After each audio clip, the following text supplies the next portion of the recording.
Շնորհակալ եմ, պարոն Վարդանյան, ես գիտեմ, որ դուք սիրում եք, որ ձեզ գովում են, ինչը նորմալ է, գուցե ես էլ ակնհայտ է դա կարծում եմ, ես էլ գովեմ, ես շնորհավորում եմ ձեզ, ֆուտբոլային լեզվով ասած լավ քամբեք եք արել, որտեղ երևի այս դահլիճում ընդդիմադիրներից միակն եք, որ ավելի բարձր տեղ եք հավակնում։ Դուք չպատասխանեցիք կամ ինձ այդքան էլ գուցե հետաքրքիր չի, թող ընտրողները հետագայում որոշեն արդյոք դուք մանրամասն ասացիք ինչի եք դուրս եկել, թե դուրս չեք եկել, բայց որպես ձեր ազգային ժողովի նախագահի թեկնածությանը, չէ կարող է լավ էլ պարզաբանել եք, բայց որպես ձեր թեկնածության համար քվեարկողանց ես կուզենամ իմանալ ինչ պետք է լինի Հայաստանի Հանրապետությունում, որ դուք պաշտոնը ստանձնելուց հետո որոշեք լքել ազգային ժողովը։ Կարո՞ղ երկու պատճառ ասեք։ Պատճառ համար 1 իմ թիմի որոշում։ Եթե ուժեղ Հայաստան խմբակցությունը որոշում կկայացնի,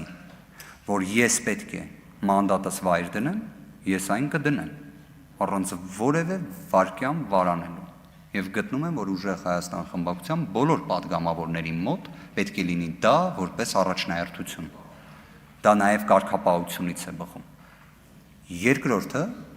ըստ իրավունքի, եթե լինեն ազգային ժողովի արտահերթ ընտրություններ, այդ ժամանակ մանդատը ինքնըստինքյան կսպառվի։ Իդեպ, լեգիտիմության տեսանկյունից խնդիրների մասով չի բացառվում, որ 9-րդ գումարման ազգային ժողովը նման իրավիճակում հայտնվի։ Իդեպ, մի հատ հետաքրքիր հանգամանք նշենք, թվաբանության տեսանկյունից կարծես 105 падգամավորից է բաղկացած 9-րդ գումարման ազգային ժողովը, մեկ է 6-րդ գումարման ազգային ժողովն էր 105-ից բաղկացած, բայց չեմ պնդում, հիշեք, ես թվերի հետ կապված նենց չի ամենալավ մասնագետն եմ, կարծես իրավիճակները նկարագրեցի, պարոն Գաբրելյան,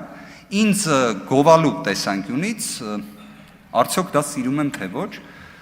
քանի որ ես և դուք միմյանց ճանաչում ենք 2015, 16, 17 թվականներից,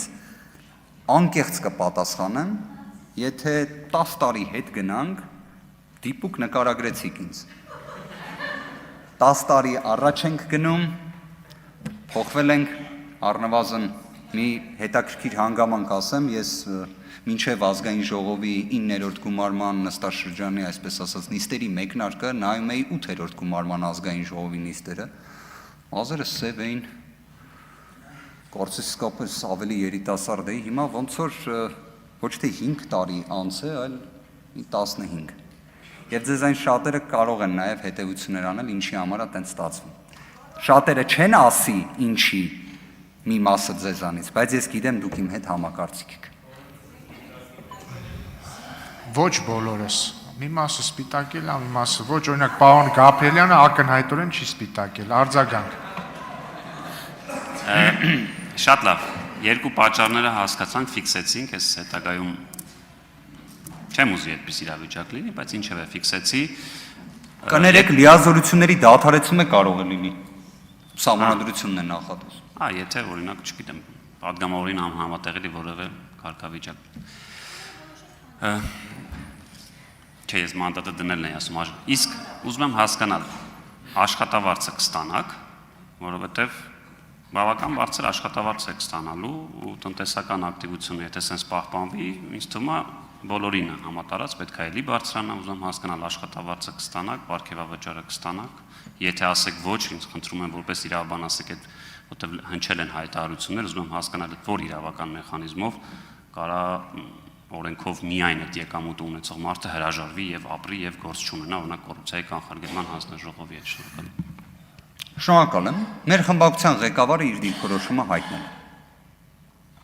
Խմբակցության տեսանկյունից էլ է դիրքորոշումը հայտնել։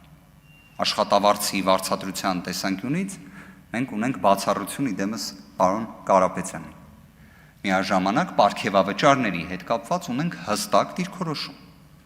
Անձնապես, անհատապես որևէ падգամավոր պարգևավճար, եթե նույնիսկ ձևական առումով ստանալու է, այն բացառապես ուղղվելու է բարեգործության,